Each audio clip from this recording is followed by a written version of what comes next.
They missed her. I shielded them as best I could. But some wounds leave lasting marks. Eli lost everything. His name, his job, the empty luxury he once bragged about. People turned their backs. He vanished under the weight of his own disgrace. But I didn't feel triumphant.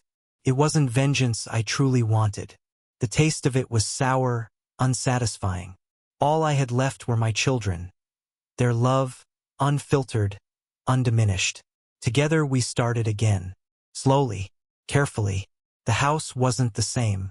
But the silence had changed. It was no longer heavy with betrayal. It was quiet with strength. A new beginning, built from the ruins. One breath, one step, one brick at a time. Silence wrapped around us, suffocating. She stood there, exposed. I needed more answers, but I asked anyway, "Where is he?" She flinched. I don't know. A lie thin and obvious. I tapped the screen, dialing his number. Speaker on. It rang. 3 tones. Then his voice, light and oblivious. "Hey Marcus, what's going on?" The audacity stoked the fire already raging inside me. "I know," I said, quiet, measured. Pause. "Know what?" I held the screen toward Leia, Eli's name still lit. "I know about you, about her, about everything." Another pause. Then the line went dead. Coward. Leia collapsed, sobbing, shaking on the floor. I looked down at her, empty. The love, the warmth, all of it had turned to dust. I left her there, got in the car, and drove with no destination in mind. Anger simmered in my veins, sharp and constant. But I knew where I was going before I realized it. Eli's place was sleek, sterile, not a home, just a statement. I parked across the street and waited. He came out within minutes, pale, jittery on the phone, probably trying to reach her. I stepped out, moving toward him. He noticed, froze. His phone slipped from his hand and clattered on the pavement.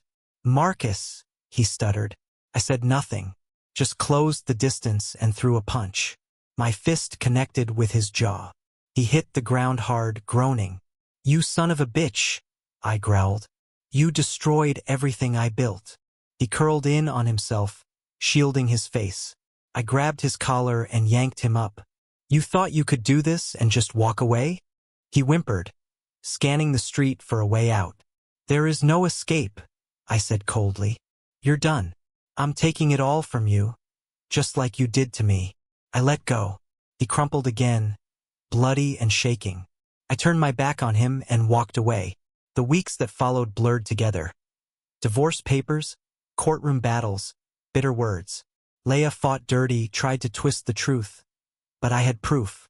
The judge saw it clearly. I kept the kids. They didn't understand. The click of the door latch sliced through the stillness that cloaked the house.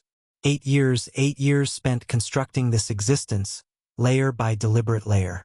Years echoed in laughter bouncing off these walls, in the smudges of little fingers on fresh coats of paint, in late-night confessions whispered under warm blankets. And now silence, pressing on every surface, thick with lies. She appeared in the children's room, the same brittle smile painted on her face, the kind meant for lullabies and bedtime giggles. It faltered, then vanished when her gaze met mine. Her eyes, once glowing with affection, now stared back wide, startled, and filled with dread. "Marcus, I didn't hear you come in," she murmured, barely above a whisper. I didn't answer. Instead, I raised my phone, the screen glowing with a photograph. Her and him, tangled in our car in daylight, caught mid-laughter in a stolen moment that gutted me. Color drained from her cheeks. She staggered slightly, hand brushing the wall for balance. A performance fit for an award. "Marcus, let me explain," she said, voice quivering with desperation, a line rehearsed. "Explain what, Leia?" My tone was calm, unnervingly so. "Explain how you could hold our children close, kiss him goodnight, and still carry on like none of this mattered?" She opened her mouth, but I cut her off. "Don't insult me with your tears. Save those for him." The name didn't need to be spoken, but I said it anyway, each syllable soaked in venom. "Eli, my friend, the one who stood beside me in every chapter of my life. all while stabbing me in the back. He doesn't mean anything, she whispered. I barked out a bitter laugh. Nothing, and yet you risked everything. Our home, our kids, our vow for him.